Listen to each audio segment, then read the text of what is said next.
Merry Christmas and Happy New Year's. Merry Christmas and Happy New Year's.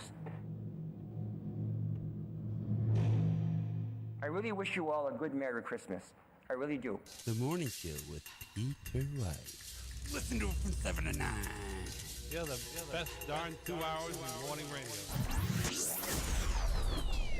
That's it. That's a good one. That's a good one. Join me, Matt Connerton, weekdays, 4 to 6 p.m. live for a discussion about politics where we put aside labels like liberal and conservative and have a discussion about truth and what's really happening in the world.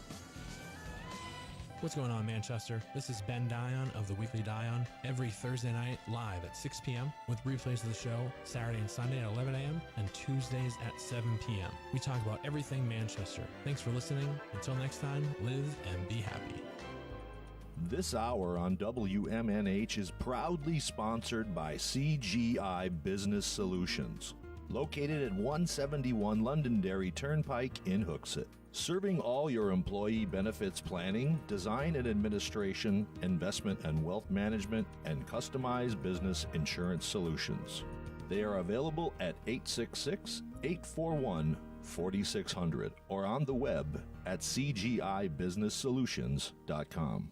You are listening to WMNHLP, Manchester's radio, broadcasting at 95.3 megahertz frequency modulation from the top of 1000 Elm Street. Our studios are located at 1045 Elm Street and licensed to Manchester Public Television Service in Manchester, New Hampshire, USA. Contact us by email at WMNH953@gmail.com or through our website at WMNHradio.org.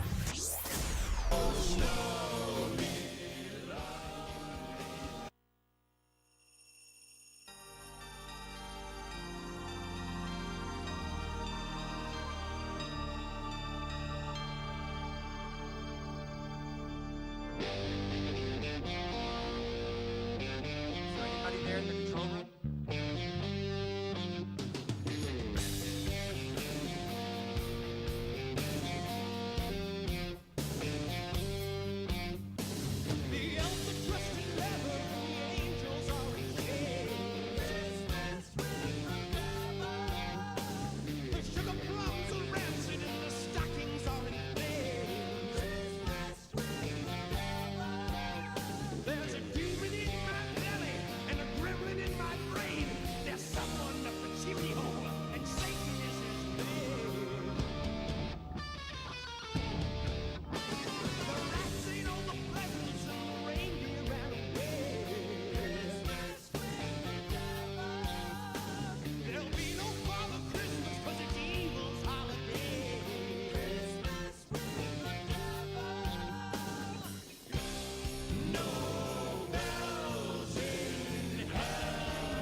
how would I would say, it ears its ugly head. It looks like the possibility of a denuclearized North Korea might be getting smaller. Comments aired on the country's state-run news agencies said North Korea will not get rid of its nuclear weapons until the U.S. removes its nuclear threat from the region. The reclusive country also wants the U.S. to lift its economic sanctions. The statement says the U.S. should be first to denuclearize and wants all nuclear threat factors removed from the peninsula. That seems to point to America's nuclear umbrella agreements with South Korea and Japan, which says the U.S. will defend its allies with nuclear weapons if necessary. Another point of contention for the North seems to be U.S. troops stationed in South Korea. The comments seem to imply that Kim wants the Trump administration to withdraw or reduce the number of soldiers stationed there. It's been 6 months since President Donald Trump and North Korean leader Kim Jong-un signed a vague denuclearization pledge in Singapore. But since then, the diplomatic relationship between the two countries has been rocky. And North Korea's statement Thursday is another indication that Kim might be trying to hold on to his weapons program as long as he can. It's unclear where the negotiations will go from here, but it looks like the Trump administration is still moving forward with plans for a second summit between Trump and Kim in early 2019. You know, I like doing that. Who blamed the stairs in charge of the bears and made a slimity sound? He springs right wing, a criminal thing. Everyone knows it's Zinky. He's got a big lift through felony grift, a very jailable boy. Put right in his place, he fell on his face. Something we can enjoy. It's Zinky, it's Zinky. He played with his job like a toy. It's Zinky, it's Zinky. He's finally gone, oh boy.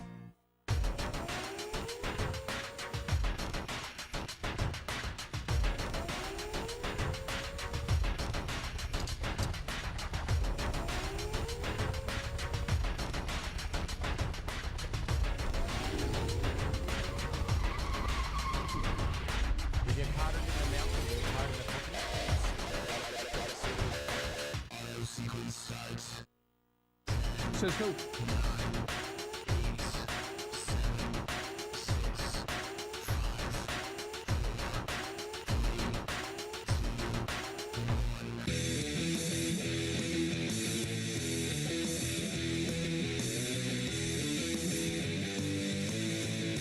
Well, hello everybody. It's that time again. Matt Connerton, Unleashed in the Afternoon.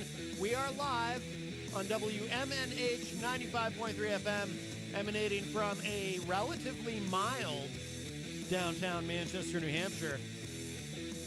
I say relatively mild because, I mean, it's like 40 degrees, but, you know, think about this time of year is after some bitter, bitter cold.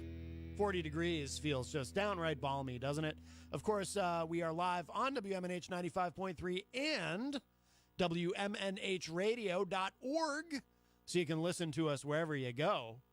And wherever you go, whatever we do. Of course, WMNH is on the TuneIn app, which you can put on your mobile device if you haven't already. And you can pull up WMNH that way as well, so you can take us with you easily and effortlessly. We're on Channel 97 Comcast if you're in the Manchester area. And, of course, on Facebook via Facebook Live on the Matt Connerton Unleashed Facebook page, which is one of the ways that you can communicate with us during the program. Hello to Dr. Jeff Cassell, who joins us in the Facebook Live chat. And Dr. Cassell, I want you to know, I'm very, very jealous that you've recently been on in person, in the flesh. You've been on someone else's show, but you still have not returned to Matt Connerton Unleashed. Hopefully in the new year you will grace us with your presence. You're always welcome here, of course. Let's see. Also, you can call us at 603-250-6007. 603-250-6007. I would love to hear your dulcet tones. We're just about ready to have the phone go ding-a-ding. Virtual Glenn is here as well, as you can hear. The People's Mayor is actually busy doing his television program, but I'm not going to plug that because it runs concurrent to this show. So I can't do that, but we at least have Virtual Glenn. But they decide not to put out. Well, he's on the fourth floor doing exactly that. But anyway, doing his show. 603-250-6007. It is, of course, wow, it's almost the end of the week. It is Thursday, December 20th, 2018. A couple quick programming notes today. Today, coming up in just a little bit, actually, at 4:30 about 20 minutes from now, I will be joined by phone by musician Levy Bruce. I almost said Levy Bruce because I think in my mind I'm thinking of Lenny Bruce, but it's Levy. At least I assume it's pronounced Levy, or maybe it's Levy, Levy. I think it's Levy. A gentleman that I met online through Kendra L. Saunders, who joined us the other day. And Kendra knows a lot of cool people. So she introduced me online to Levy, and he's got a great song called Jaded. It is technically a holiday Christmas song, but it's got a little bit of a little bit of a, well, it's jaded. You'll hear it. You'll hear the lyrics. So I'm going to play it probably at about 4:25 right before Levy calls in. And we'll chat with him for a bit. And then, of course, there's plenty of other things to talk about today, too. So programming notes. So that's what's going on today. Tomorrow on the show, I will be joined by phone by the members of the band Villains, Villins. I played their great track the other day on the show, We Are the Night, and I became an instant fan. They're really, really good. So I'm going to talk to them tomorrow on the show, and tomorrow's show will be a full 2 hours because Granite State of Mind with Rob Azevedo is not live this week, so we'll be able to go right to 6 p.m.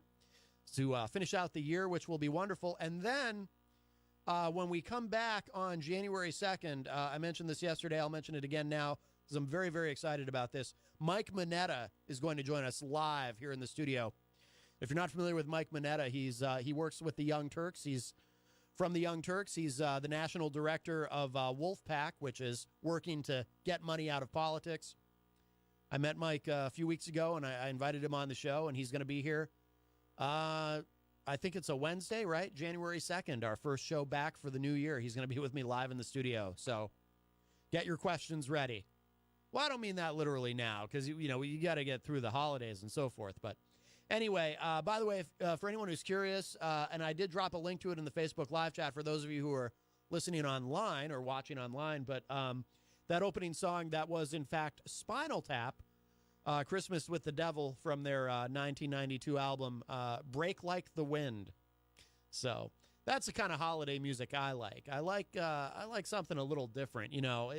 When you go and you're walking around in Walmart, you're not going to hear Christmas with the Devil by Spinal Tap, which I think really, let's be honest, I think that's a couple of underserved audiences, right? Spinal Tap fans and fans who want to have some Satan in their holidays, right? I mean, I won't go any further with that, but it's a little bit of a different take, shall we say. Let's see. So Levy will be calling us in a little bit, but I want to, hello to Henry Noel, who joins us on Facebook, as well as Chris Rose. Hello, gentlemen. Wonderful to see you in there. I want to, actually, I'm going to play a clip. I want to talk a little bit about criminal justice reform. And, I know every once in a while we get a call from, say, Mike Doyle, for example, who thinks I'm all about trashing Trump and whatnot. And, the reality is I call him like I see him. I'm an independent, but I'm critical when I feel that there are things to criticize. But I also, when he manages to do something good, hey, I'm gonna give him props. That's what the young people say now, right? I think props. So I don't know if they still say that. I don't know. What do you want from me? I'm a 72-year-old man. I know I look younger. It's the oil of Olay. But Henry says hi, Matt. Hello, Henry.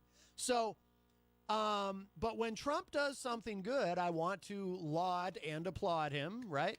So, criminal justice reform. This is a great thing. And by the way, it's not the only good thing Trump has done lately. Something very controversial. Most of you might even disagree with me on this. Many Republicans, certainly it's one of the few things where they'll really, they're standing up to him in Washington. But I actually agree with him on this, and that's getting us out of Syria. It's one of the things he campaigned on, and looks like he's determined to follow through on it. I mean, we'll see. But I agree with that decision, although Glenn R.J. Willett, the people's mayor, was in here earlier, and he absolutely disagrees. He's taking sort of mainstream, the pro-war mainstream media take on it. And, What a fiasco! Yeah, he doesn't. Virtual Glenn also feels that we should stay in Syria. But no, I agree with getting out, and I kind of laid out my case for that yesterday, why I think that. But criminal justice reform, so this is a great thing. And Van Jones was on CNN. I'm going to play this clip for you because this is something that he was directly involved in. You know, Van Jones, he works for CNN. He also was part of the Obama administration. But I want to play this clip for you. It's just a couple minutes long. More breaking news tonight, and it's practically the definition of news, that when the unexpected happens. The Senate tonight taking bipartisan action on something substantial, overwhelmingly passing a major prison. By the way, just to interject quickly, the reason he says something unexpected is it looked like this thing was dead. It really looked like this was not going to happen, and they pulled it off. Reform bill. The First Step Act eases federal sentencing for nonviolent offenders, aims to reduce repeat offending, and expands early release programs. The vote was 87-12. All the votes against the bill were by Republicans, but many Republicans voted for it. Those who voted against complained the reforms were too lenient and could allow dangerous criminals back into society prematurely. The bill was backed by the White House and negotiated with the help of Jared Kushner, President Trump's son-in-law and senior advisor. Well done. The House is expected to take up the bill on Thursday. How significant do you think this is? By the way, one of your partners in working on this was Jared Kushner. Jared Kushner. So this is Aaron Burnett now talking with Van Jones. Whose father went to prison and who fought on this as hard as that. This is history. This is history. Right now you're witnessing history on the floor of the U.S. Senate. There's a Christmas miracle underway where for the first time in a generation, Republicans and Democrats are arm in arm tonight saying, we are sending too many people to prison. They're coming out bitter and not better. We want to make a tremendous difference. I want to say Hakeem Jeffries on the left, Jared Kushner, and Donald Trump on the right have brought together a coalition like I've never seen. You've got literally the National Association of Manufacturers, Fox News, and Sean Hannity on the same page with Nancy Pelosi, Cory Booker, the ACLU, Cut 50. Something is beautiful is happening. And it's not that you have to see it to believe it. You have to believe it to see it. It's happening right now. People coming together in America to help the people who have nothing.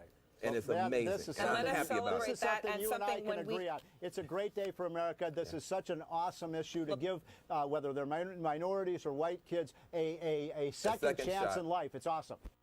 The other gentleman who was speaking at the end there, I'm blanking on his name. He's familiar to me, and it'll come to me. I can't think of who it is. It doesn't matter, though. Most of that was about what Van Jones had to say. And he was very effusive in his praise of the Trump administration, of Donald Trump, and, of course, Jared Kushner. And Kushner's dad, I don't remember the details of it, but Kushner's father, it's just kind of an interesting detail to remind people of, was actually sent to prison because of the investigation of, at that time, federal prosecutor and later governor of New Jersey, Chris Christie, Mr. Traffic Study himself. So, so he may have kind of had a dog in the fight in that sense, but I think this is great. And does it go far enough? No. But it is called the First Step Act. So hopefully it's just a first step. I mean, the kind of criminal justice reform I want to see is, I want to see a complete eradication of mandatory minimums. And I want to see an end to the drug war. And, of course, if you're a regular listener, you know that already. You know how I feel about that. I always say the drug war is really the government's war against the American people. And there's all kinds of reasons. We don't have time to get into all that now. But, again, if you've been listening for a while, you know how I feel about it. So, but this is a great first step. And, I mean, I would like to see something sweeping. I mean, I used to say, it's funny, when Obama was president, I used to say I had this fantasy. And very much a fantasy, because obviously there was no chance it was ever going to happen. But on his last day, on his way out the door, he just signs an executive order granting clemency to all the nonviolent drug offenders who are currently in prison. There was no way that was ever going to happen. And by the way, he probably couldn't do that anyway by executive order, just like a general amnesty of nonviolent drug offenders. But I would have loved to have seen it. But this is great. And look, credit where it's due. And again, I I don't think Mike Doyle has called the show this week, but if he does and he talks about how all I do is bash Trump and I sound like CNN, I look forward to bringing this up. Well, hey, did you listen to the top of the show? I was very complimentary toward the current administration. And again, I've been very complimentary about the decision to withdraw from Syria. I know it's complicated. That is complicated stuff, but I talked about it on the show yesterday. If you want to listen, of course, we do archive all the shows at WMNHradio.org, so you can sample that. But I think this is a very positive first step. Again, it is called the first step. We might get into that a little. We might come back to that a little bit later in the second hour. But there are some other things going on that I want to touch on quickly. Now, something where I won't be quite so complimentary is Trump apparently. Well, look, we're going to have a government shutdown, it looks like, or at least a partial government shutdown. And again, this is not something that I'm happy about either because, look, every time there's a government shutdown, it costs the economy quite a bit of money. This is from Newsy.com. With the budget deadline looming, President Donald Trump seems willing to shut down the government to get funding for a border wall. Trump met with House Speaker Paul Ryan and Majority Leader Representative Kevin McCarthy Thursday morning and told them he won't sign the budget bill that the Senate already passed. That bill would have kept the government open and funded through February 8th, but it didn't allocate any money for a border wall. The House was expected to pass it quickly, but now Republicans are starting over. So we're going to go back and work on adding border security to this, also keeping the government open because we do want to see an agreement. But Democrats have already said they won't vote for a bill that funds a border wall. But in terms of wall funding, that's a non-starter. I think they know that.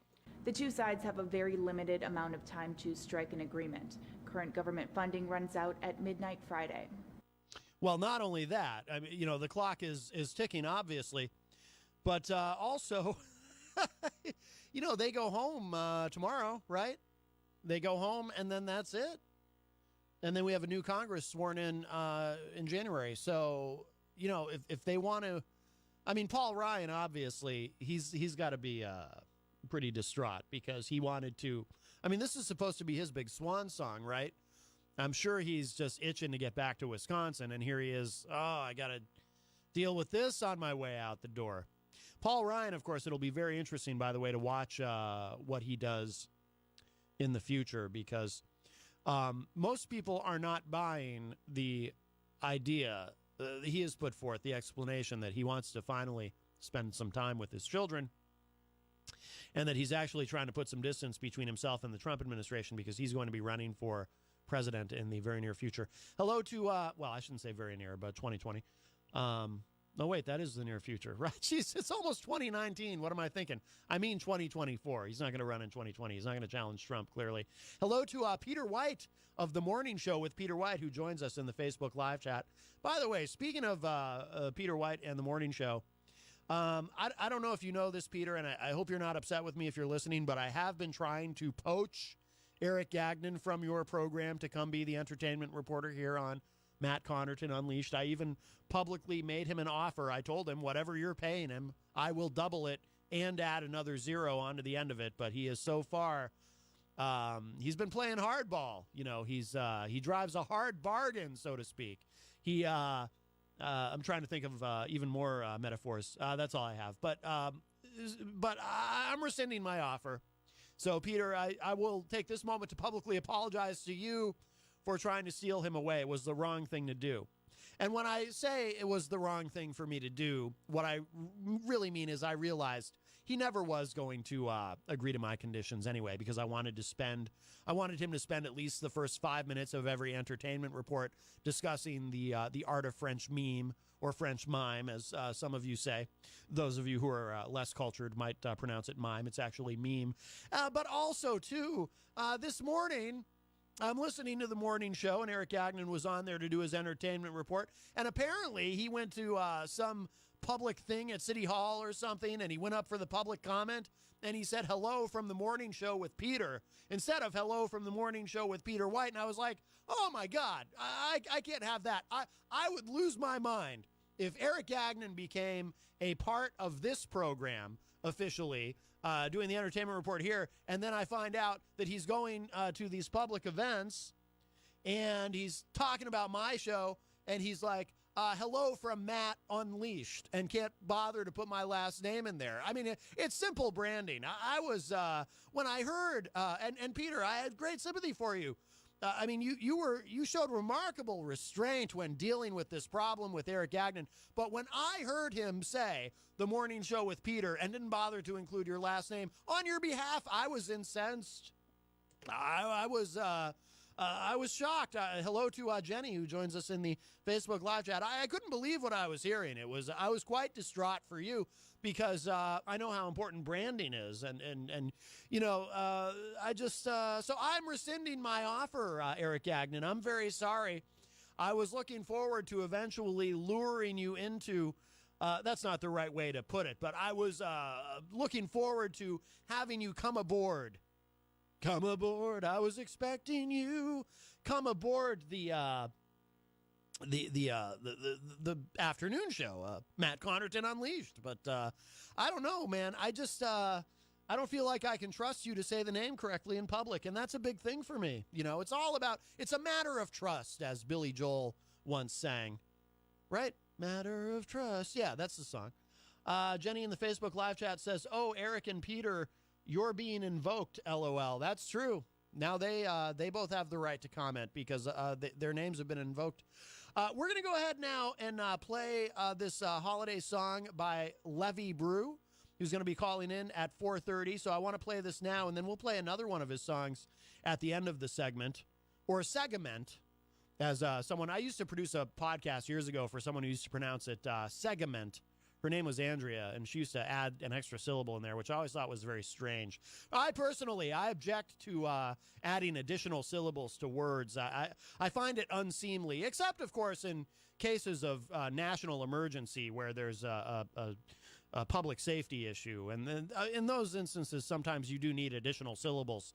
But I think that's obvious to most of us. That's just common sense, really. But let's play this. This is called Jaded, Christmas Time. It's the new single from Levy Brew. Jenny says hemp is now legal. Trump signed the farm bill. Oh, wow, Trump is he's doing all these wonderful things. All right, so that's three things I can be positive about with Trump: criminal justice reform, the farm bill, and pulling out of Syria. All things that I agree with. So there, Mike Doyle, you think all I do is bash Trump. There you go. I mean, I'm sure later in the show I'm going to find lots of things to, lots of reasons to say horrible things about our president, Donald John Trump. But here are three positive things. See, I am nothing if not fair, or somewhat fair. Kind of fair. I'm sort of fair, right? I'm reasonably fair. I'm not completely unfair. Let's put it that way. Okay, here it is. This is Jaded by Levy Brew.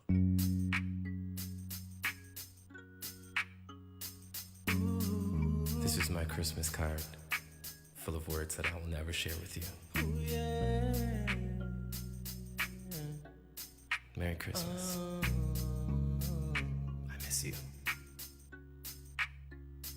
On a night just like tonight, all the leaves were gone, no blooms in sight. There was a chill in the air, my heart unaware that this was the eve that would change my life.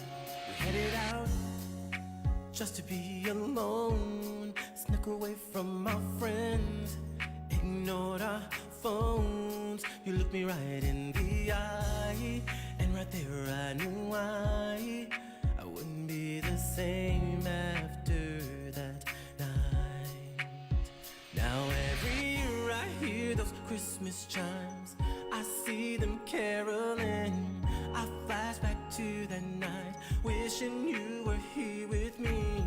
The season ain't the same, it'll never be, 'cause I'm jaded, and here's my Christmas list of why I can't stand mistletoe, 'cause I'm not kissing you. I hate the falling snow, all it does is make me blue. No, my heart ain't filled with joy To the world I'm bruised and I'm broken, broken. I think I'll pass on Christmas time. Christmas time. Christmas time.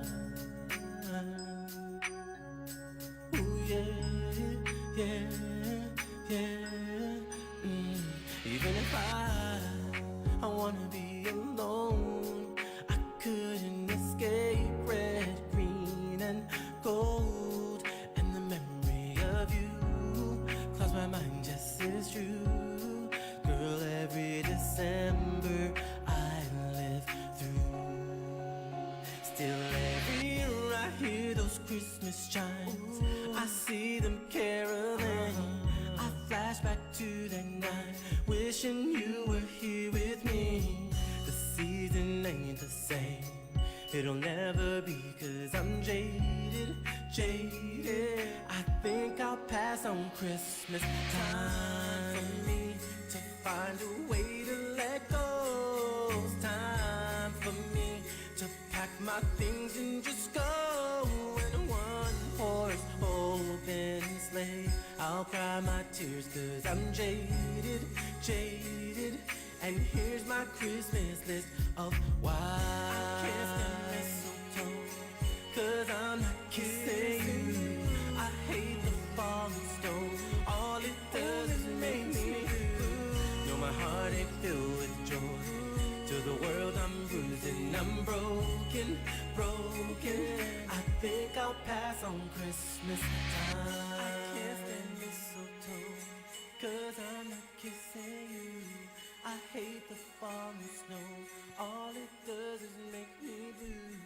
No, my heart ain't filled with joy. To the world I'm bruised and I'm broken,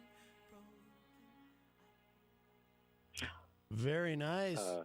Levy, is that you on the phone?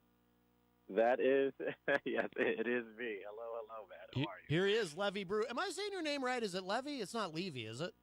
Yeah, you're pronouncing it correctly. All right, good. Levy rhymes with Chevy is what I usually do when I introduce myself to some people. Very good. Well, welcome to Matt Connerton Unleashed, and I love the song. It's very cool. I don't play a lot of I have to be honest, I don't play a lot of Christmas music on the show, even this time of year. But I do make some exceptions if I hear something I really like. And our mutual friend Kendra had sent me that song, and I really like it. Of course, it's kind of a Christmas song, but it's also kind of a love song, kind of a breakup song, I guess. Or how do you categorize it? I would definitely. It's definitely a non-traditional Christmas song, but yes, I'd say it is a Christmas song about a breakup.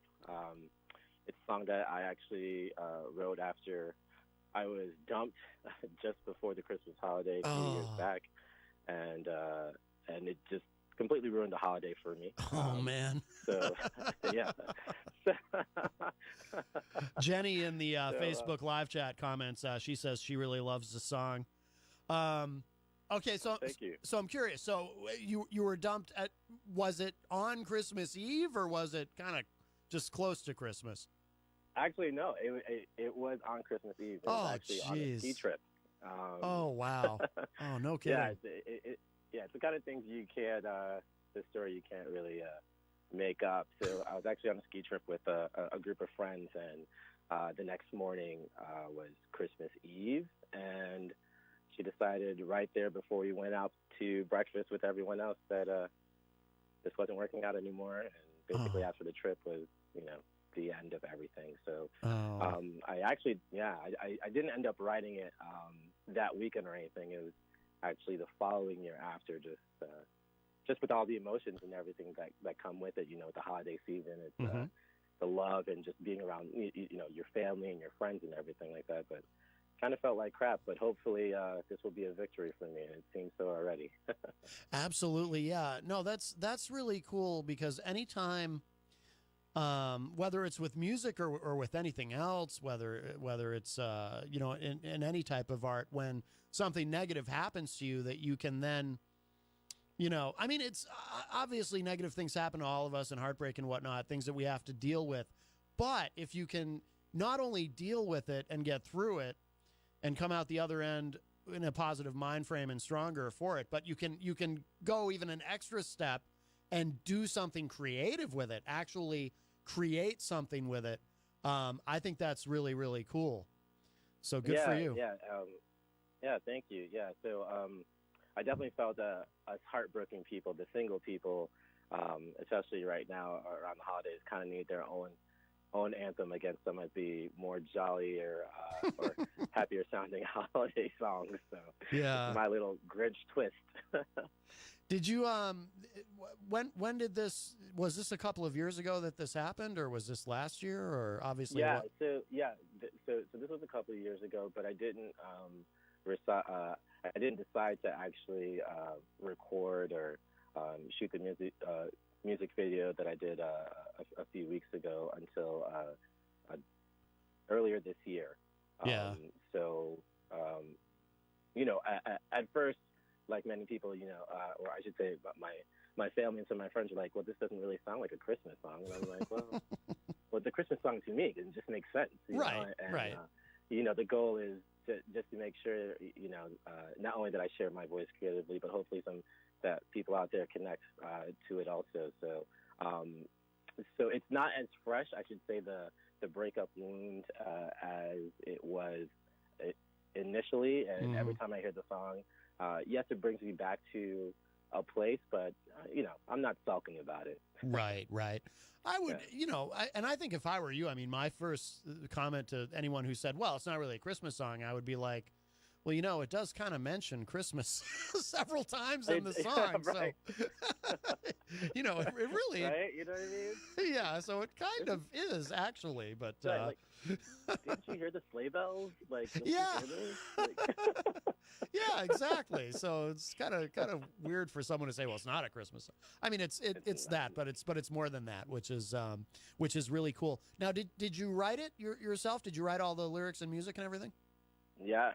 So the music was created by a friend of mine, and I actually just stumbled upon it. I didn't set out to write a Christmas song, and I've been writing for some time now, but it's only recently, as I mentioned, the past 4 or 5 years where I've been actively pursuing it. But in terms of putting the song together, I was just listening to a few beats that he completed, and I heard this Christmas beat, and it's actually what he entitled it. It was just Christmas beat, and I knew it was just instant. I was like, I can do something with this, and I knew exactly the angle I wanted to approach, and to be honest, I literally wrote the song in a half hour.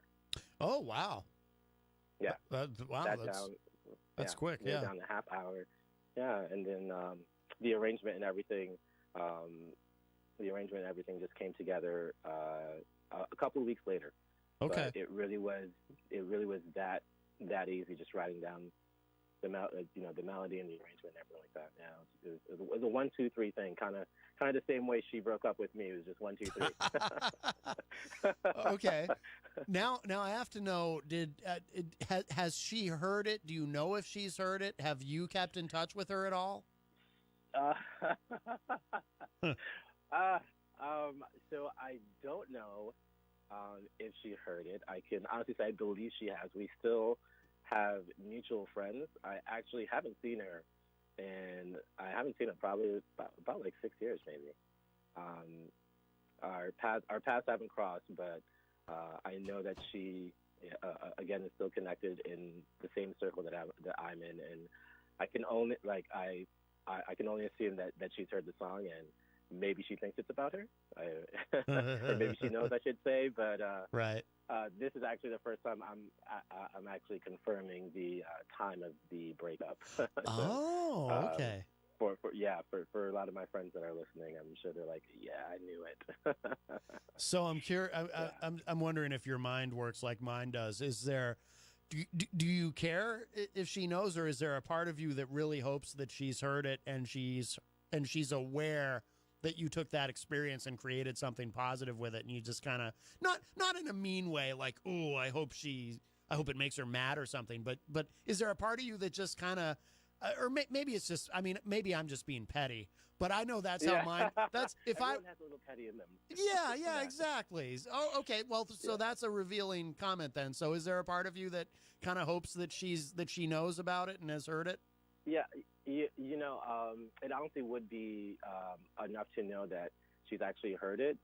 Yeah. I'm not really concerned so much if she likes it or don't or Right. doesn't like it, but Right. just to know, as you said, that that I turned something that was negative for me, and I was just able to use the creativity, my creativity, and just turn it to something that I think is positive in a sense of not only for me, but again, something that a lot of people can relate to, and that is not always enjoying the romanticization of the holiday season.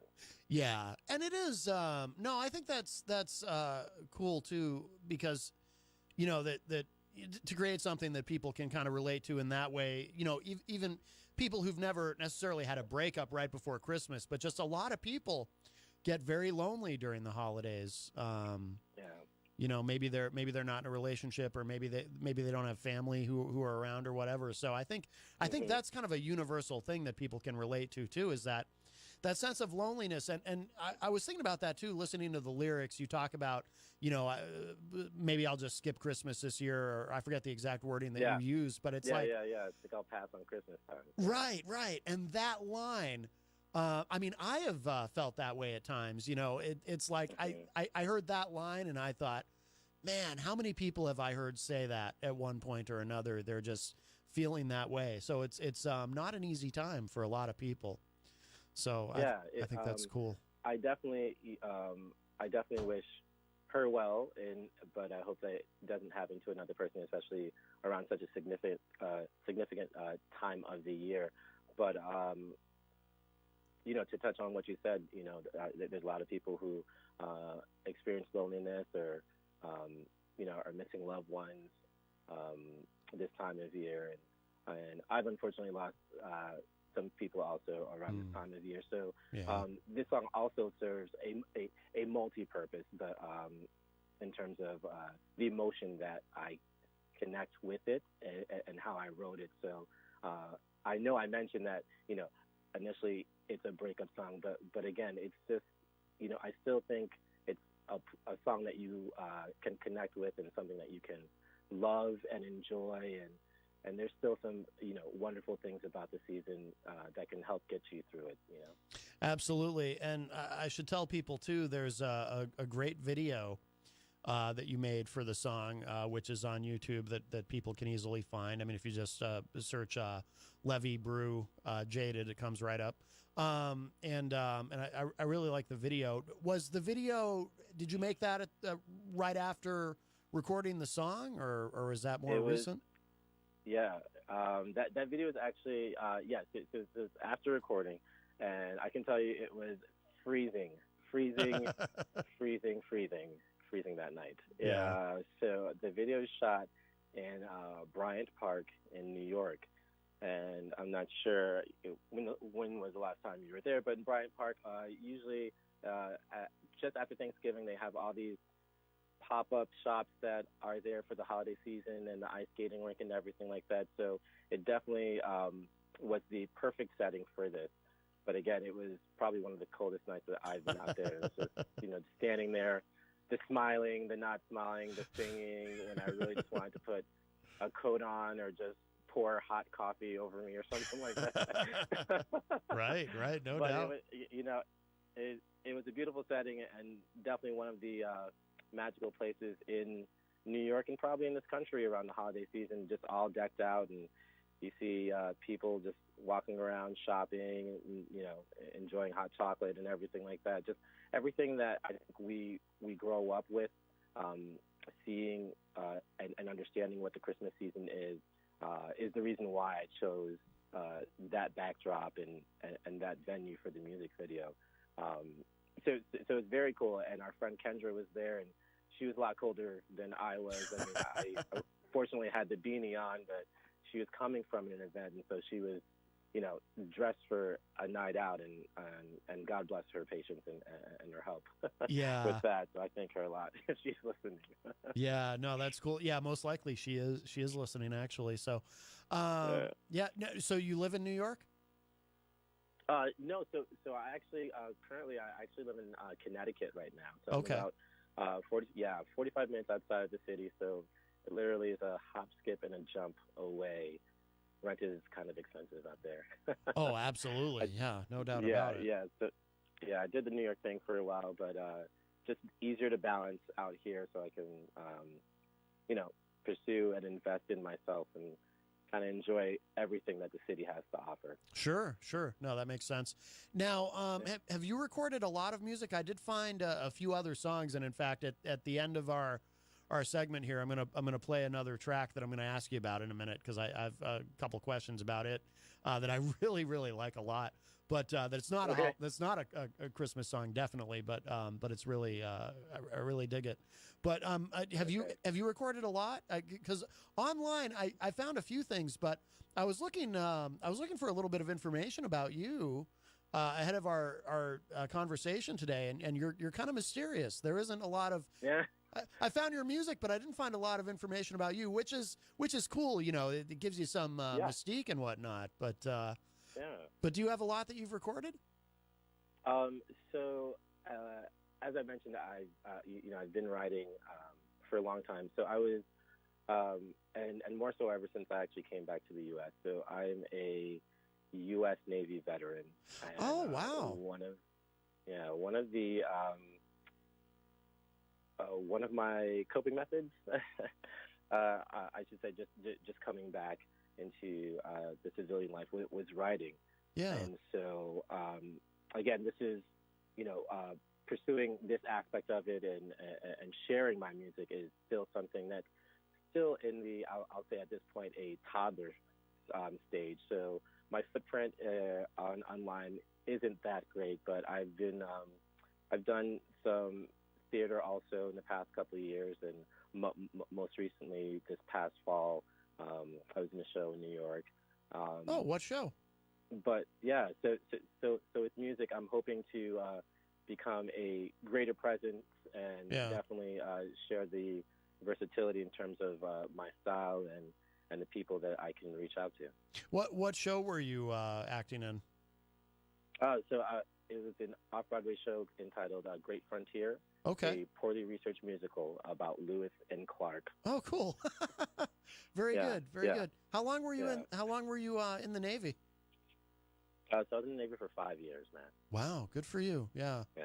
Thank you. Yeah. No, thank you. My dad was in the Navy. He was a Navy SEAL during Vietnam, which I only just I'd always known he was in the Navy, but I only just in the last few years learned that he was actually a Navy SEAL during Vietnam, because he doesn't he doesn't talk about it too much. But while you were in the Navy, were you able to do anything creatively during that time, or is this all kind of happening since you've left?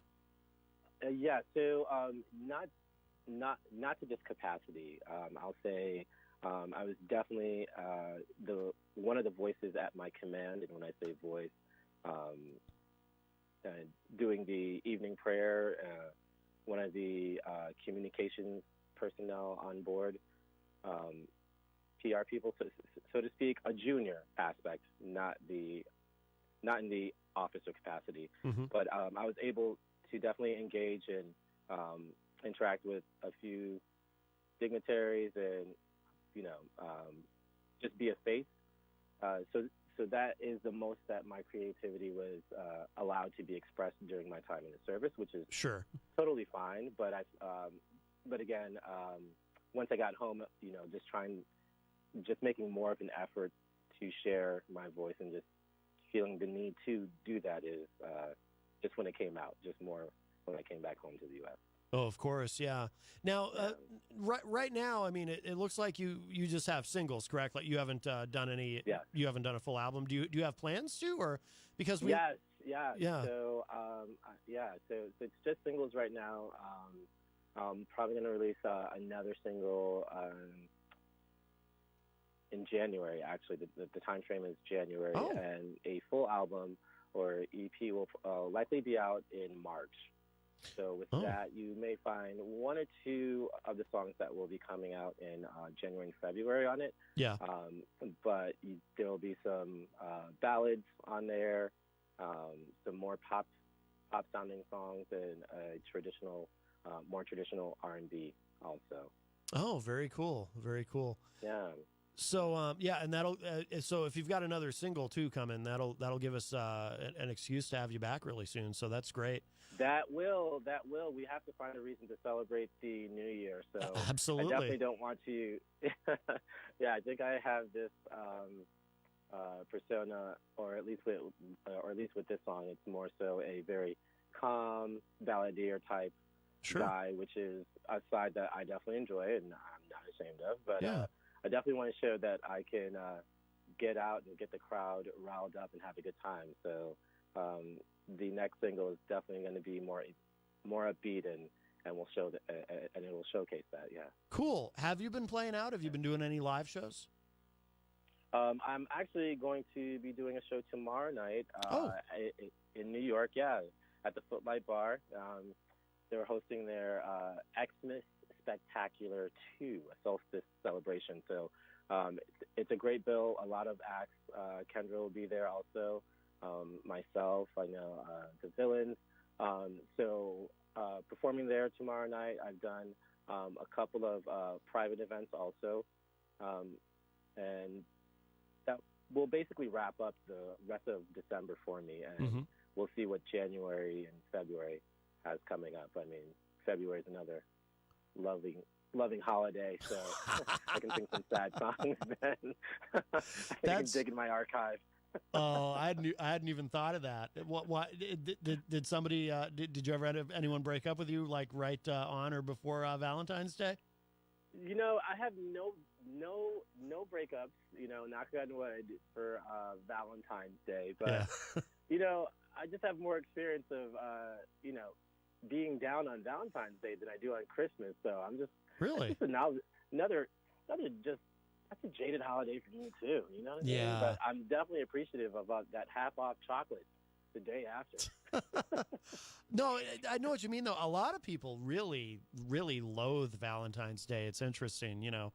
I mean, people get lonely and melancholy during Christmas, but Valentine's Day really just brings out the dread in some people. And, of course, some people love it. But, yeah, there may be an opportunity there for a part 2 of Jaded if you... Part two. I'll grab the pen and paper after we talk. There you go. Run to the laptop, maybe. Actually, just type it all out. So in a minute, we'll let you go in a moment, Levy. It's been wonderful to talk to you, but I want to ask you about I'm going to play this other track. It's I had to make a little radio edit of it, but the song I found online of yours that I love. It's called "Love Suicide," and. And so I have to ask an obvious question. Is this about the same girl?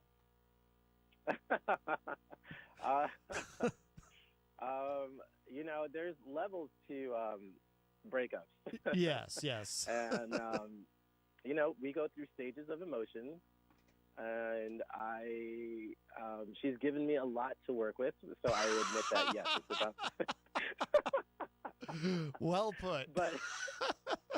You know, she's given me a lot to work with. So at least you know, with that song, you know, it's through the lens of letting her know that she has made the mistake. Ah, yes. To understand the lyrics. That's the lens that I wrote it from, and that's the lens that I'm singing from. You know, she committed love suicide. Ah, very good. Oh, there's Kendra. I see Kendra in the. She is listening on Facebook. Very good. Yeah, and hey, Kendra. and this song. So I'll ask you also a similar question I asked about Jaded. I think I can guess the answer, but this one, you probably do really hope that at some point she's heard this, right? This one, yes. You know, this one, yes. No shame.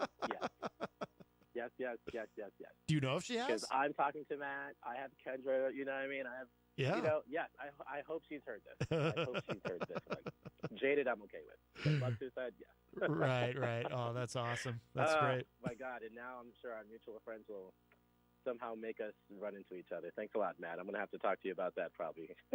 Hey, that's a good thing. You get to, hey, you're getting some traction with your music. You're on the radio. That's a good. Don't you kind of want to run into her now?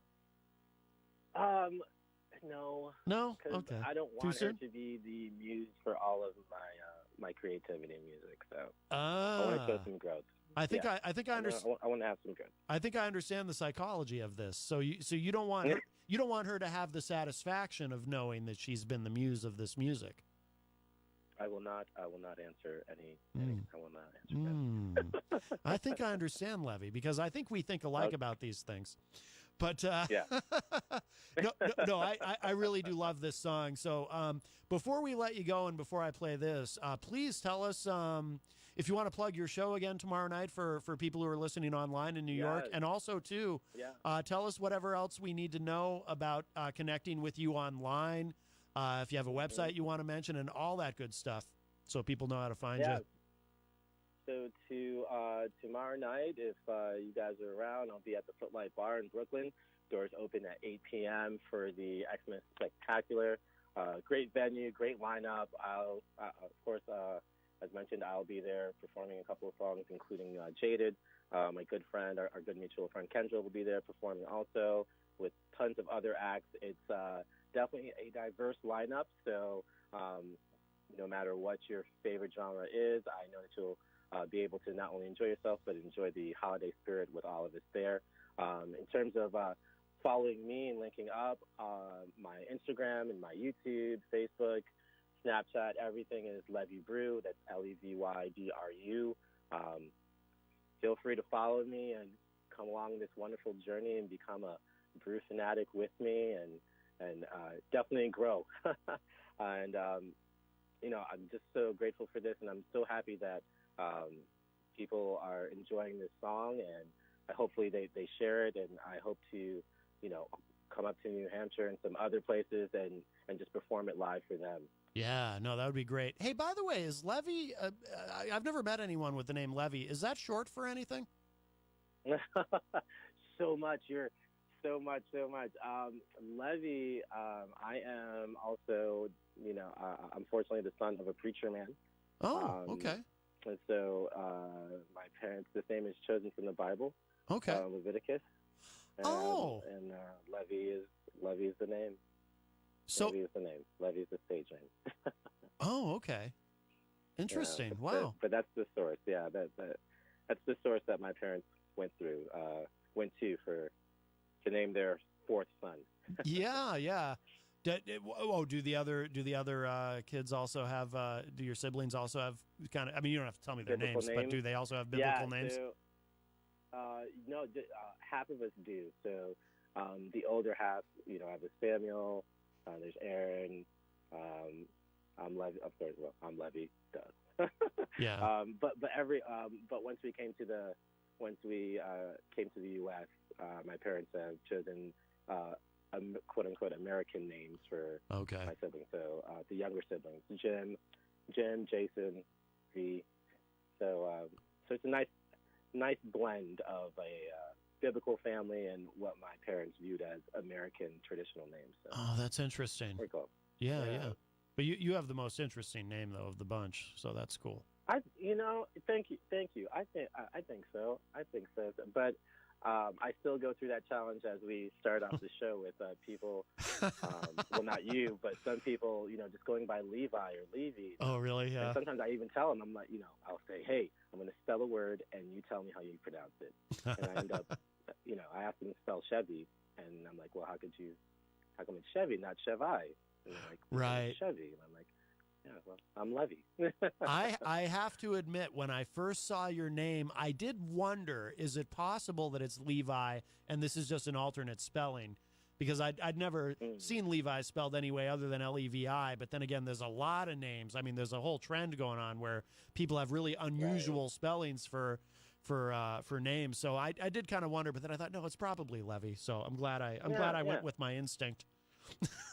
Yeah, I'm glad you did also, and it's a fair assumption. It's not something that makes me mad, and I know it's not the last time I'll experience this. But yeah, Levy is unique enough, and there's no reason for me to come up with another type of stage name. So no, it's cool. Definitely grateful for my parents for coming up with that name. And I dig it. Yeah, I technically have a biblical name because I am named for.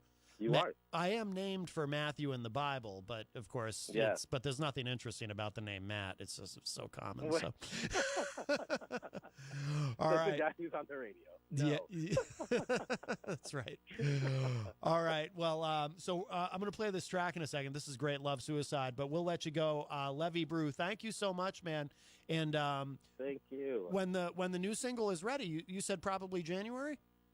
Yes. So it'll be ready by the end of January. Cool. Yeah.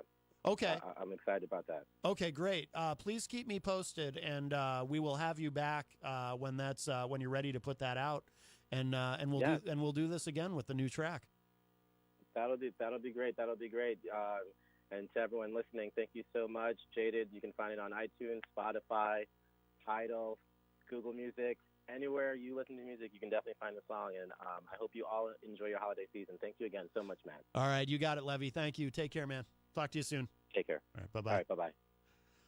All right, that was Levy Brew. That was great. I really and thank you, Kendra, for connecting me with him. That was I really enjoyed talking with him. And yeah, we're gonna go ahead and play this. So this is called Love Suicide. I really like this a lot. This is definitely not a Christmas song in any way, shape, or form. Before we do that, hello to Steve Pascucci, who joins us in the Facebook live chat. He says, Merry Christmas, Matt, and Merry Christmas, Peter, because Peter White's in there as well. And did I see somebody else in there? No, okay.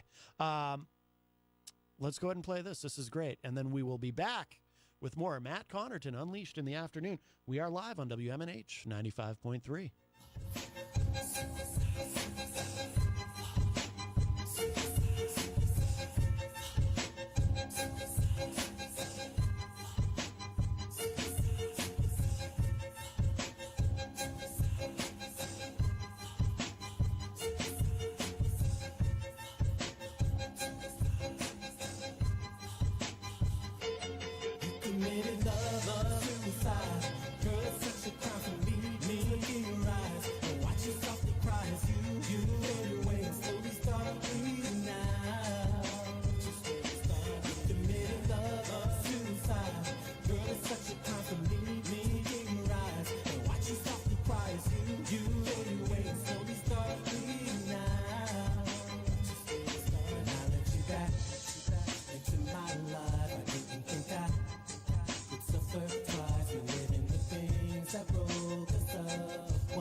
Cause now you're going back into your own ways. Now I know I'm crazy. That I could ever make you my lady. If you wish me. And now you wanna act all sorry like. And cry and saying now you wanna be my wife. Tell me when you're gonna stop living your double life. Girl, get away from me. 'Cause you put this all upon yourself. You only have yourself to blame. I'm not dealing with your crazy anymore. 'Cause 'cause I tried to fit you in. My friends told me that I was insane to let you come back into my life once again. It didn't matter how much I loved you, now my eyes are open, baby, I see the truth. Sorry girl, but I have to get rid of you. Can't deal with you no more, no, 'cause you committed suicide. Girl, it's such a crime for me to look in your eyes and watch you softly cry as you fade away and slowly start breathing now. You committed suicide. Girl, it's such a crime for me to look in your eyes and watch you softly cry as you fade away and slowly start breathing now. Start breathing now. Start breathing now. Start breathing now.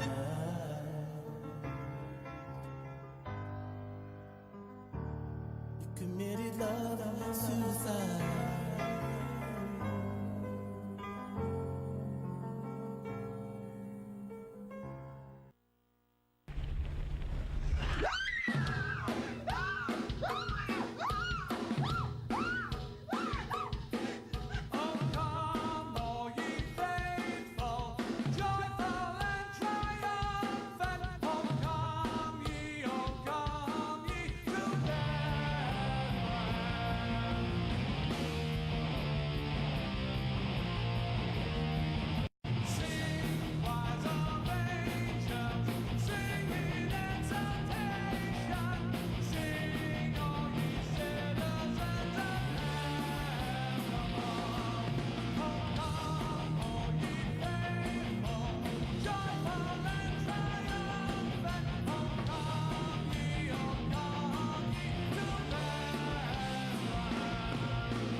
Ho, ho, ho.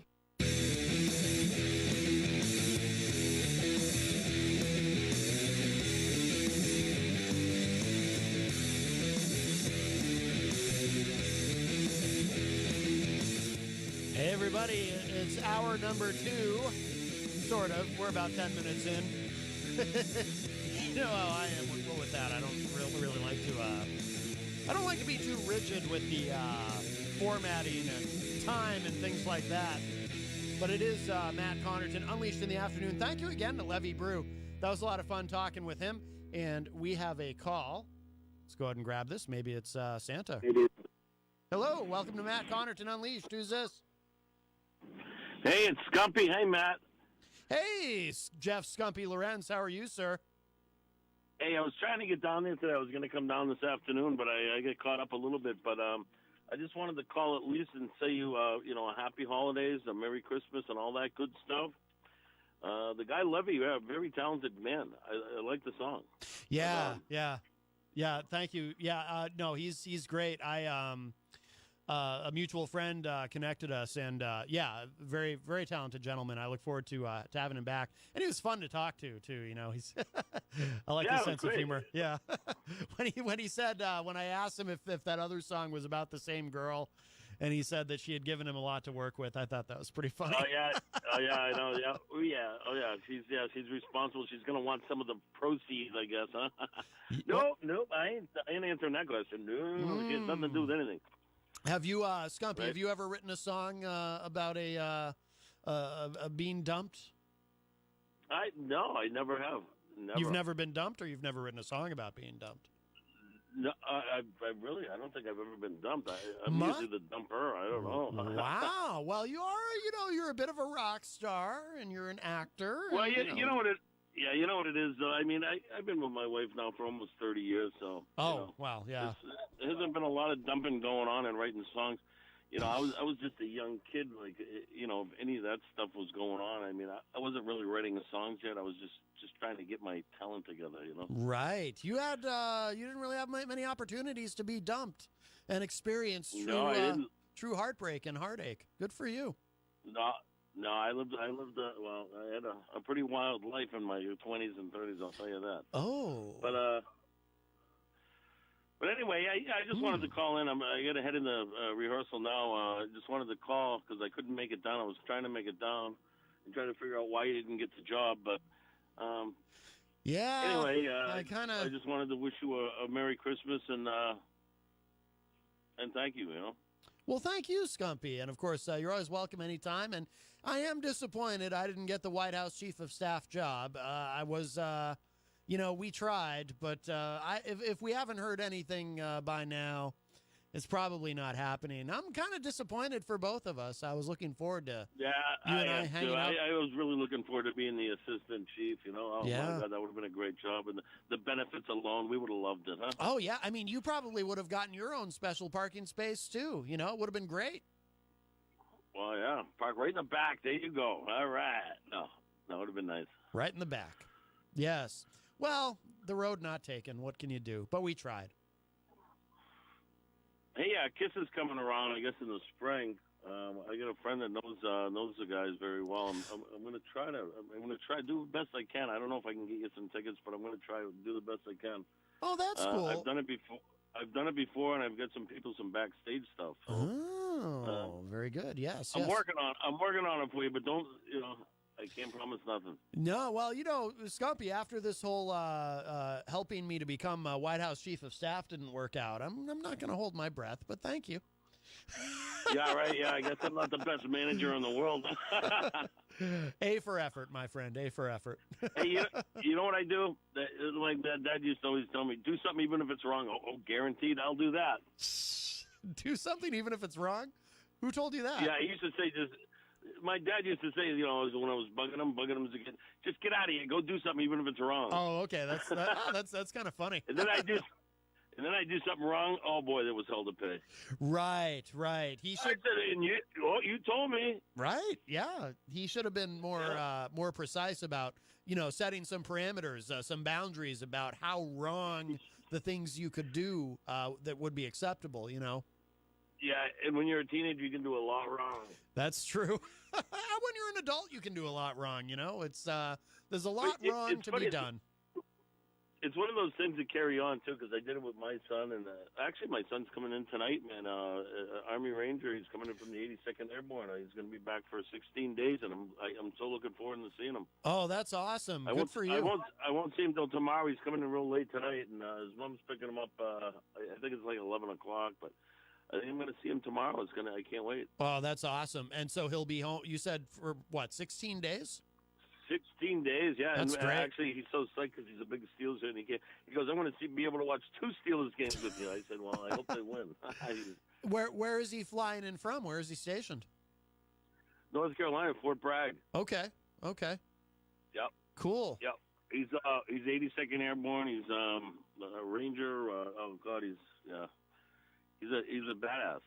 He really is. Yeah. I remember you talking about him one day when you were in here. Yeah, that's really cool. Although I bet he prefers the climate there this time of year. But no, but it's cool that you'll get to hang out with him.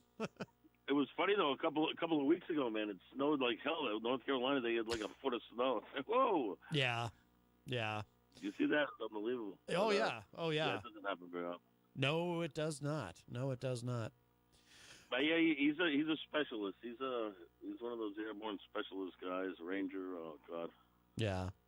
Well, very good. Bless him. Very good. And do you have any more gigs for DEF CON coming up? No, we had a nice gig at the Getaway. It was went well? A lot of fun. Good. We had a real good turnout. It was a good spread there, and I don't know. I'm down in the band room now. I'm out in the parking lot talking to you. The other guys will be showing up any minute, but we're going up. We're going to set everything back up, clean up, and then we're gonna figure out what we're gonna do for. I think we're gonna take at least the holidays off, and we probably won't book anything till I think probably maybe March. But then we're gonna start booking big time. I think we're gonna start booking something. I think we're gonna book a lot. So. Oh, cool. Yeah, we're gonna be out and about a lot after that. So. Jenny and I want to get to a show. I mean, I know you just had one at the Getaway, which unfortunately just would have been impossible for us to get to. But we do want to see you live. And she just commented in the Facebook live chat. Thank you for your family's sacrifices. Hope you have an amazing holiday together. I wouldn't say this to anyone else. Go Pittsburgh Steelers. All right, so you have an all right. Thank you so much. You have an ally in your football fandom. So there you go. All right. All right, Matt. I got to run in. I got some stuff we got to do. So yeah. Okay. Hey, God bless you and Merry Christmas. All right. You too, Scumpy. Merry Christmas. Thank you so much, my friend. We'll see you in the new year. All right. All right. Take care, brother. Bye bye. Bye bye. All right, the great Jeff Scumpy Lorenz from the band DEF CON, and of course he's also been doing some acting, which is really cool. He's got a short film that he's in on that's available on Amazon Prime called The Last Two, and he's very, very good in it. And he plays the bad guy, but he's a very good guy, but he plays a bad guy very well in that. Jenny and I watched it and we really enjoyed it. So let's see. So there's so much going on, as is always the case. Sometimes it's it's almost hard to know what to go to next. We've got we talked about the criminal justice reform. Again, I give the Trump administration a lot of credit for that. That's a great thing. So the latest in terms of the budget, and Trump wants his border wall before he signs anything as far as the budget. So we may be headed for a government shutdown before Congress goes home and the new Congress is sworn in. And if you're a regular listener, my personally, my opinion is government shutdowns are a very bad thing. And I know some of my libertarian friends certainly disagree with me on that, and maybe some of my Republican friends as well, because, they have a very anti-government attitude, and they'll say, well, anytime the government's shut down, that's a good thing. Anytime government is not operating at full capacity, that's a good thing. Now, I absolutely disagree, because while government does a lot of terrible things, it is a hit to the economy, and, I think almost anyone of any stripe of economic theory will tell you that there are economic consequences for it, not to mention, hey, all you federal workers who are counting on continuing to be paid, happy holidays to you. here's some coal in your stocking. So I'm not in favor of these. It also, I think, in a larger context, if I may be cynical for a moment, imagine that. I think that things are used politically that should not be. That I'm not saying there should be any sacred cows necessarily, but whether it's the threat of a government shutdown or the threat of, which we haven't heard lately, but it's always kind of looming in the background, the threat of going over the fiscal cliff, not raising the debt limit and causing the government to go into default. Whether it's any of these things, these things are used as a political tool, as bargaining chips between the two parties. And, we've seen that more and more. Like up until the summer, I remember exactly when it first started to happen. And then it became really consistent for a while. The summer of 2011, when it really looked like we might go over the fiscal cliff, like the United States government might actually default on its debt for the first time in our nation's history. And I found that very frightening. And Mitch McConnell infamously said, the debt limit might actually be a hostage worth taking in terms of negotiations with the Obama administration. And I was like, at the time, I said, I can't even believe this is happening. I can't believe this is something they would even fool around with. This is serious stuff. And this has, pretty serious consequences if this goes badly. And I was genuinely frightened that it was going to go badly. It really says something, I think, very negative and sad about our politics, that we have this two-party system where, you have your two teams, and, I'm an independent because I don't believe in any of these people. You know what I always say, they might sit on opposite sides of the aisle, but they all show up to work in the same clown car. But you have these two sides who will harm us in order to get what they want. Now, some of that is inherent in politics anyway, right? Because you have, on any given issue, on any given vote, on any given law that is passed, on any given regulation, whatever it is, you have winners and losers. And the winners win and the losers get hurt. But it's at such a macro level now where shamelessly, they will use our economy as a weapon. And the sick thing is, they use it as a weapon against each other to get what they want. But the people who are directly harmed by the use of said weapon is us. Because when the economy is damaged, who gets hurt? We do. These jackasses don't get hurt. They still get to go and collect their salaries and vote on things that harm the American people, right? We're the ones who get hurt. If the debt limit doesn't get raised because they can't figure that out, and again, I realize that's not on the table right now. But who gets hurt? We do.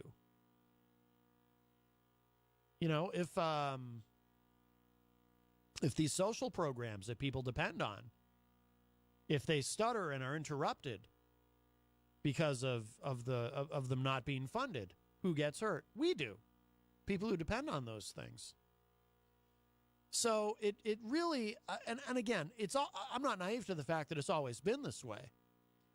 But to me, it just seems like it's now that way more than ever, where these people, just with no shame, they use these things. They've weaponized our economy, in a sense. And they use it, to take shots at each other. But we're the ones who actually take the hits. So the latest on this from thehill.com, GOP seeks to ram through Trump's $5 billion wall demand.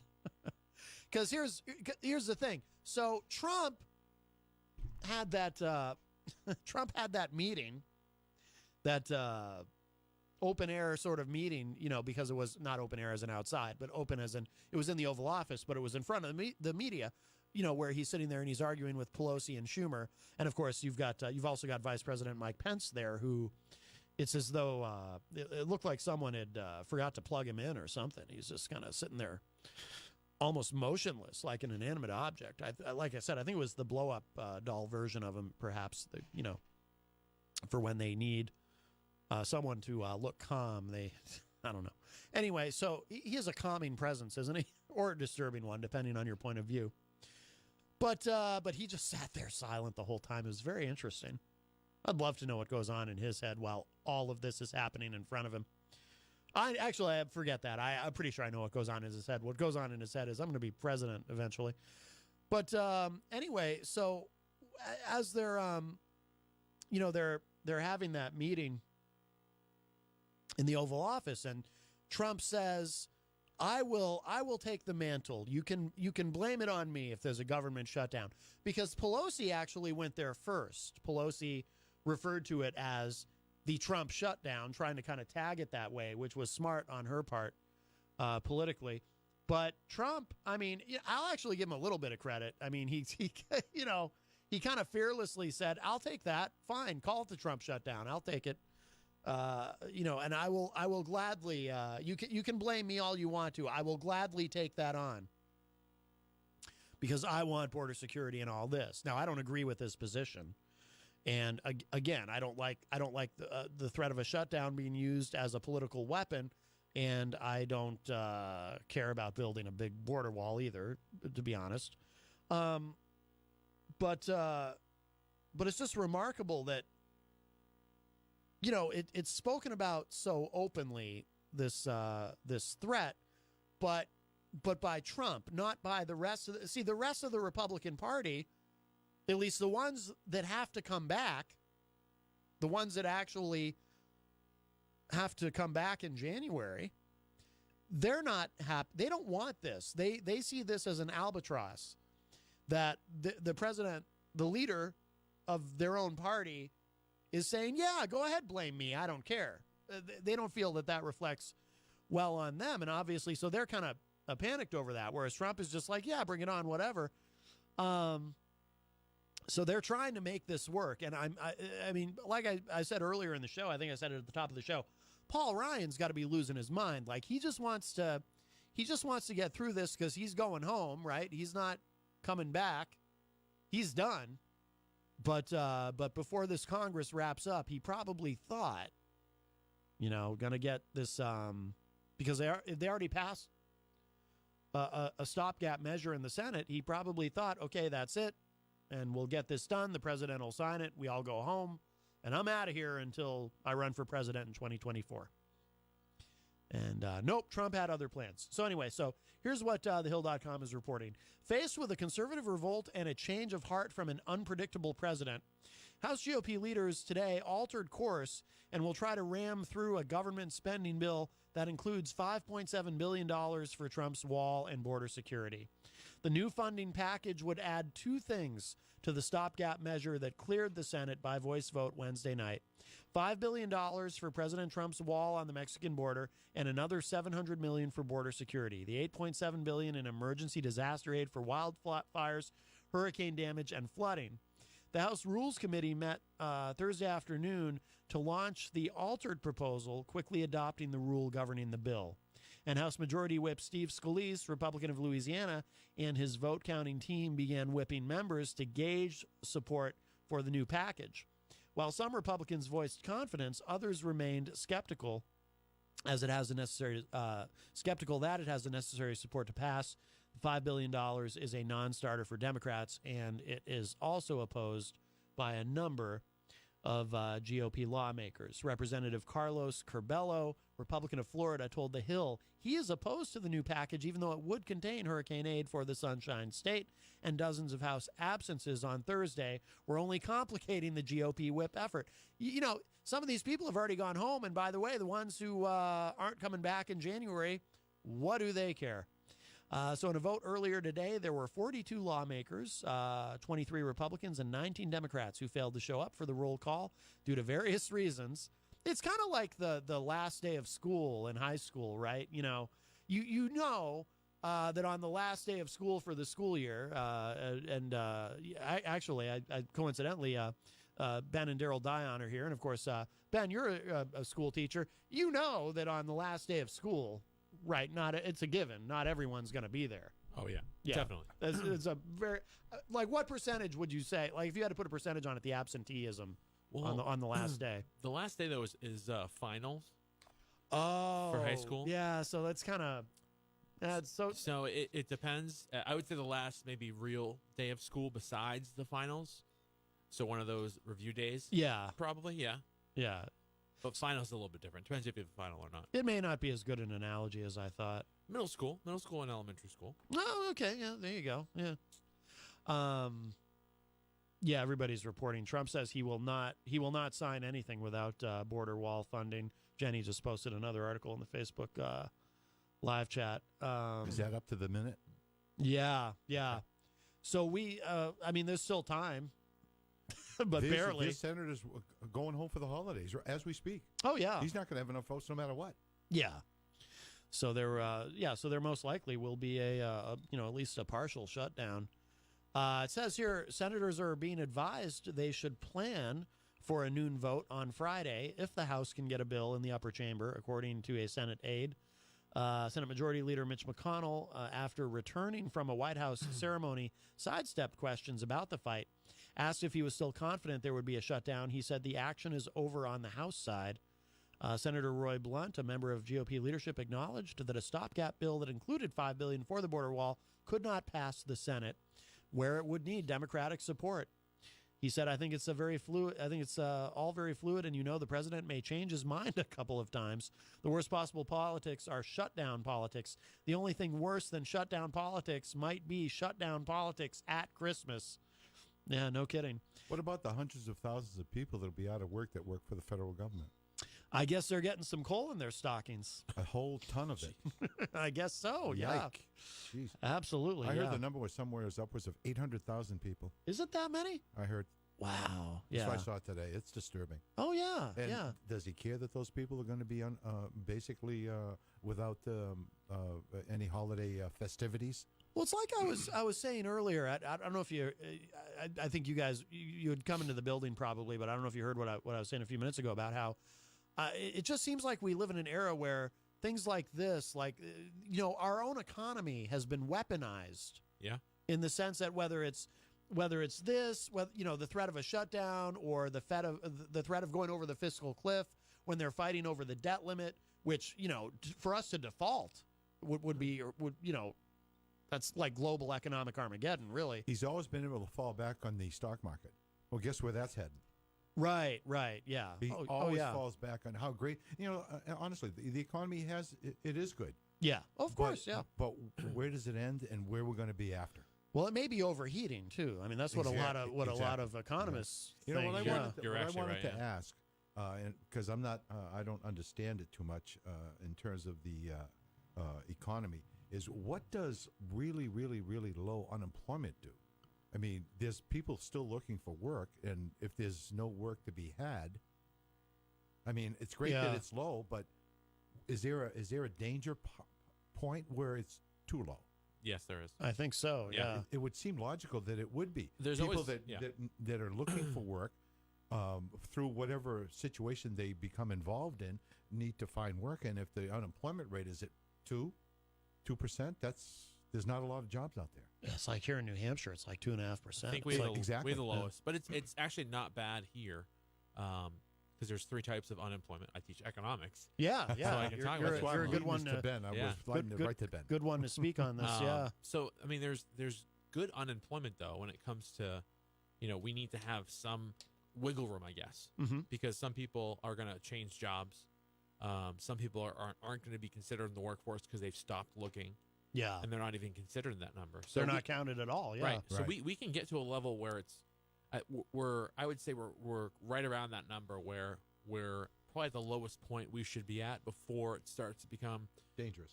Well, not dangerous, but it's a chain reaction. That happens. If we get to that point, inflation could be affected. Recession. Well, the recession is that's the repercussions of all the other things happening. Okay. But New Hampshire's is the lowest, I think, in the nation. But it's a healthy low, though. What I've read. Yeah. I mean, that was a few days ago, I think. Yeah, because even it's funny. In high school, I had an economics teacher who I remember him saying that. I wish I could remember his name. I remember him saying that it's kind of we're kind of in an economic wonderland in New Hampshire. He used that exact term because in both good times and bad, we typically have one of the lowest unemployment rates. Yeah. And you said right now we are the lowest. I believe we're the lowest in the country. I think that's true. That's the number. Was it 2.9 maybe? Okay. Yeah. We were the average before, but we've gone down more. Yeah. We've had more jobs opening up, especially here in Manchester. Yeah. BAE Systems, 800 new jobs. Yeah. And that's a good thing for us. So Yeah. we're at a good level. We're not below that number. I think statewide it's a little easier to fluctuate back and forth. Yeah. But I think the sales tax has a big factor into our unemployment numbers too, and overall why people want to come here for jobs. Sure, no doubt. Is there any effect of? Because something I wonder about. I talk to a lot of people who. Yeah, it's great that unemployment's low, but there's businesses that actually struggle because they can't find enough help. Yep. And a lot of people I talk to, especially in the restaurant industry, they're struggling in that way. Right. They literally cannot hire enough people to run their businesses. I think there was a story on ABC News. This might have been a few months ago, where there was a company that if you looked at their cubicles and their workplace, they were down. I think it was something like 50 some odd employees. Wow. That they needed to hire, and they couldn't. There wasn't enough people. Right. So I think we're getting towards that number of where there's not enough people. Yeah. But people are always leaving jobs and moving in Sure. positions. So there's repercussions from it, but I don't think we'll get to that point. In the restaurant business, there's so many. There's wait staff, there's cooks, there's cleanup. There's so many positions available, and typically not really high-paying jobs. So right. It's what they call unskilled labor. Yeah. Well, the thing is too, that's something I bring up too when I'm arguing with people over immigration, and people say, oh, we don't need all these immigrants, and there's if wages were just higher, we'd have all these quote unquote real Americans who would take these jobs and whatnot. It's like, come on, man, talk to somebody who owns a restaurant. They'll tell you nobody has enough help, and they depend on. Yep. They depend on undocumented immigrants. People willing to take a lower wage. Yes. Regardless of what that is, to provide for what they need. Exactly. They'll take what they can get. Yeah, I think exactly. I think our president may have some of those folks on his salary. I think there was a story. I do believe that. Yeah. There was a story actually a couple weeks ago. Yeah, there was. About one of his workers that were illegal that wanted to come out and talk about her experience. I think it was one of the resorts. Oh, no kidding. See, I missed that. I think it was the New York was Times. Was it Mar-a-Lago? I don't think so. I think it was one of the other ones, but New York Times came in to talk about it. Yeah, he'll be heading there about 12:01 tomorrow. Mar-a-Lago? Yeah. Yes. Yeah. He's going to escape. There's breaking news, by the way. Jenny posted in the Facebook live chat. Mattis is stepping down. James Mattis, Defense Secretary, in February. Apparently Trump has tweeted this, so maybe Trump has decided to fire him because he likes to do that by tweet without bothering to tell the people they're fired. Of course. Isn't there a protocol to do all this stuff generally? No, generally? Not anymore. You just tweet it. No. I know not anymore. But in the past, wasn't there a protocol to, extracting folks from their position right around the holidays? I know that, I've had jobs where if I wanted to get rid of someone, I had to, document everything that they did wrong and give them, a bad performance review or something and submit all this paperwork to HR. But, man, I think, I mean, I would like to think that in the future, if I'm in that position again where I have employees working for me, if I want to get rid of somebody, I can just tweet, you know. That's all you need now. Just send out a tweet that this, that's this how person everything is works. fired. Isn't that how everything works now? It should be. You just tweet it and it happens. Well, it is more efficient. I mean, if you really want to, because yeah. who wants to sit down and have a conversation and say, "Hey, I'm sorry, we got to let you go," and all that? Because that's besides confrontational. The fear factor. Yeah, yeah. It takes too much The time. repercussions. Yeah, like I'd rather just tweet it and then hope that they see it, and then they know not to show up for work anymore. Or you could just tag them in it, and then they know. Well, that's true too. Yeah, yeah. Then they actually, it goes right to them. Everyone else knows, but they know too. Jenny says Mattis is leaving, didn't get fired, and she also said from a friend of Jenny's said, "I'm hearing commentators say Mattis is leaving over Syria. News reports are that Trump ignored the advice of all his advisors who wanted him to stay in Syria, Afghanistan, etc. I personally think he should get a new set of advisors." That's interesting. It wouldn't surprise me if that's why Mattis is leaving. Although I personally, I have, because, you know, I don't know if you guys have noticed, but I tend to be a little bit critical of President Donald John Trump. A little bit. But I've said some complimentary things recently. Do you think this move is good? Yes, I agree with getting out of Syria. I love the criminal justice reform. I do too. I like that. That's fantastic. Big ups for him. Yep.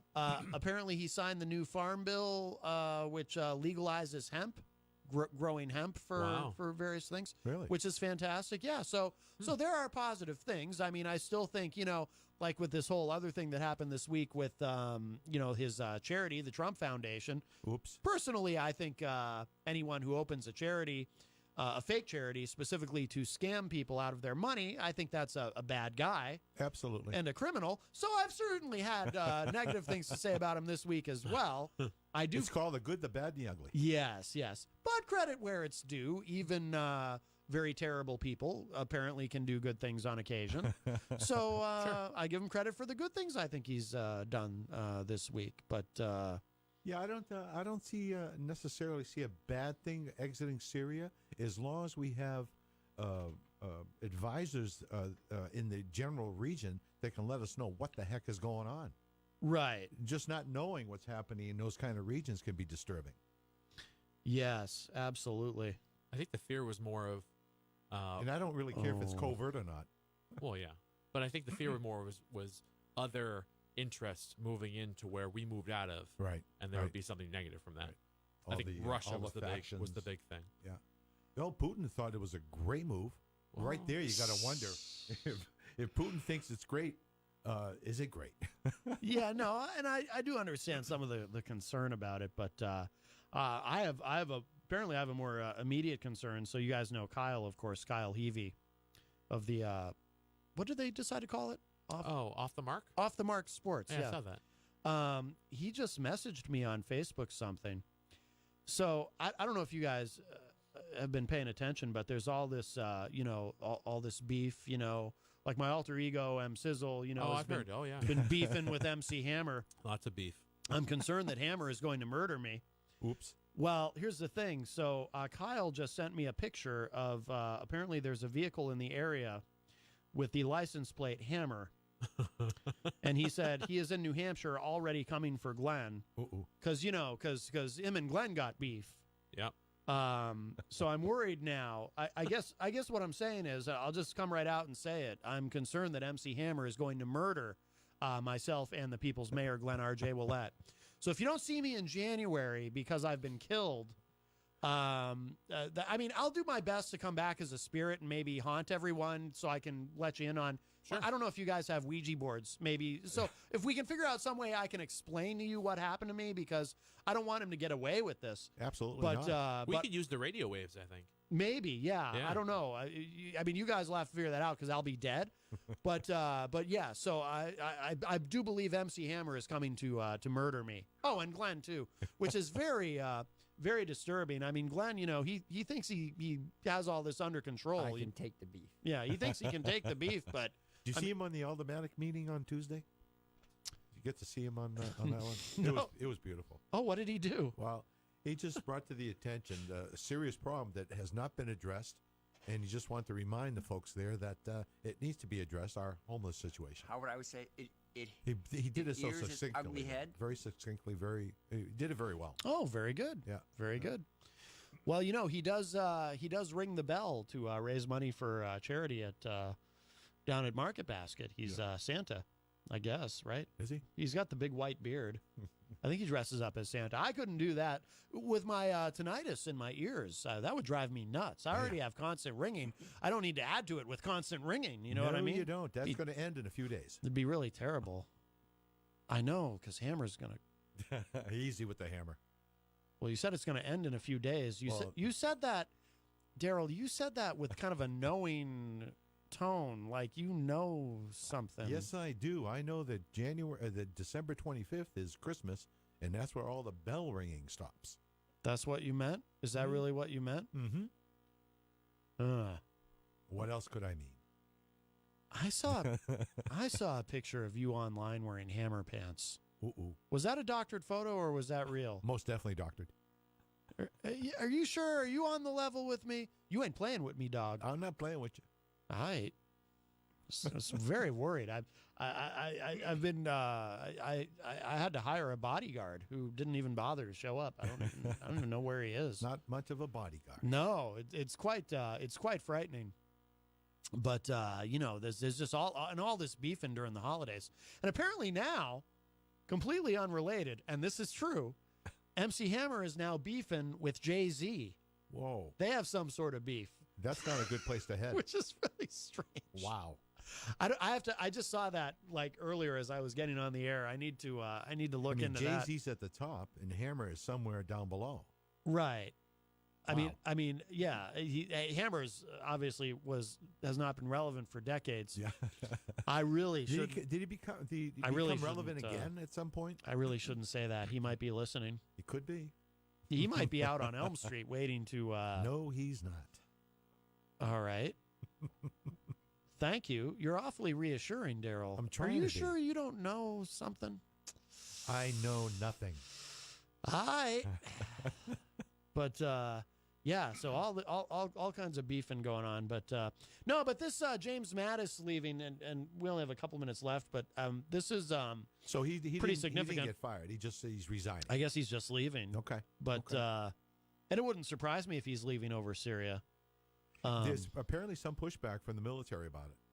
Oh yeah, a lot of, but that's their bread and butter. You know, the military-industrial complex wants us to have perpetual war. That's what they do.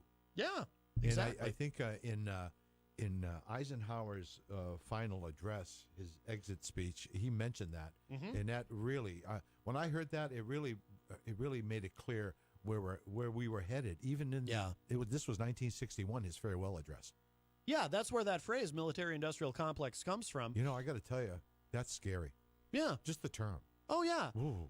Well, sometimes sometimes I'm almost a little bit self-conscious using it just because I know that the conspiracy theorists kind of co-opted that term at one point. But yeah, Eisenhower is the one who originally warned us about it. Ike said it. Yeah, he said it, and he was right. He was right. He was absolutely right. And war is a business. There's a book I need to read. I forget the name of the author, but people keep telling me I should read it. It's called War is a Racket. And it's all about the business of war. Well, it certainly is a business. Absolutely. Well, we're going to go ahead and get out of here because you guys are live in a few minutes with the Weekly Dion, hosted by Ben Dion and Daryl Dion, who is also very often on the morning show. Yes, I am. I'll be on tomorrow morning. You'll be on tomorrow morning, yes. What do you guys have coming up on the Weekly Dion? Well, we've got a couple of two girls from Girls at Work. Okay. It's a program, inner city. I'm not too familiar with it, but they're going to be on, and I'm looking forward to finding out more. Very good. Very good. Hey, I just want to ask you, Matt, what do you have planned for the holidays? I don't think we're doing much. You're pretty low-key. You know, we're tired. I think we're going to take a nap. Through the festivities? Yes. Unfortunately, if depending on what happens with Hammer, I might be taking a dirt nap. No way. All right. I won't let that happen. Really? Absolutely. Thank you, Daryl. I'll do what I got to do. Really? Interesting. You know things. You know things you're not saying, but as long as you can keep the people's mayor and I safe. I think I can do it. All right. Interesting. Well, I appreciate that, Daryl. You're welcome. All right. And my family thanks you as well. And Glenn's family, if he has any, which I don't think he does. Well, except for his adopted children. Absolutely. Yes. All right.